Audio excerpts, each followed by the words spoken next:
Les Fagnon, Force ouvrière, sont restés devant la porte. Les syndicats, eux, sont rentrés à l'inspection académique du Gard pour y être entendus suite au malaise qui sévit dans l'éducation nationale depuis quelque temps. À leur sortie, nous avons voulu en savoir plus. On a été très content d'avoir été reçus par monsieur l'inspecteur d'académie en personne, qui prend le problème, je pense, au sérieux de ce fait.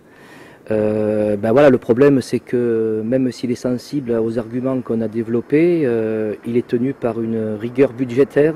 Puisque pourquoi il y a des enseignants sans poste? Tout simplement parce que depuis des années, et particulièrement cette année, le ministère ferme des postes. Et donc on a plus d'enseignants que de postes. Voilà. Donc ils ont été attentifs à ce qu'on leur a dit. Malheureusement, ça va remonter au ministère. On espère faire aboutir les dossiers qu'on a sous la main, mais pour l'instant, rien n'est décidé. On attend la suite. Voilà.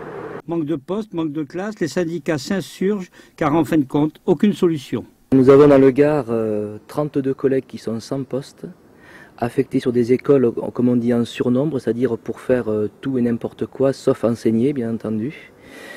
Et nous, dans nos écoles, nous avons des besoins très importants en termes d'ouverture de classe, de postes spécialisés, de remplaçants.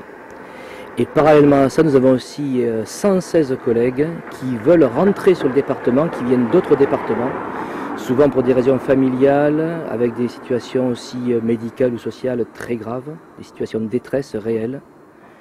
Et ces collègues ne peuvent pas rentrer non plus sur le département alors qu'il y a des besoins.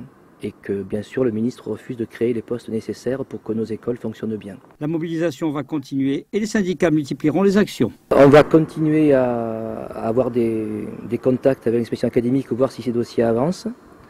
Ensuite, on va continuer surtout aussi à faire connaître la situation de ces personnels à travers notamment un compte rendu qu'on va rendre public de l'audience.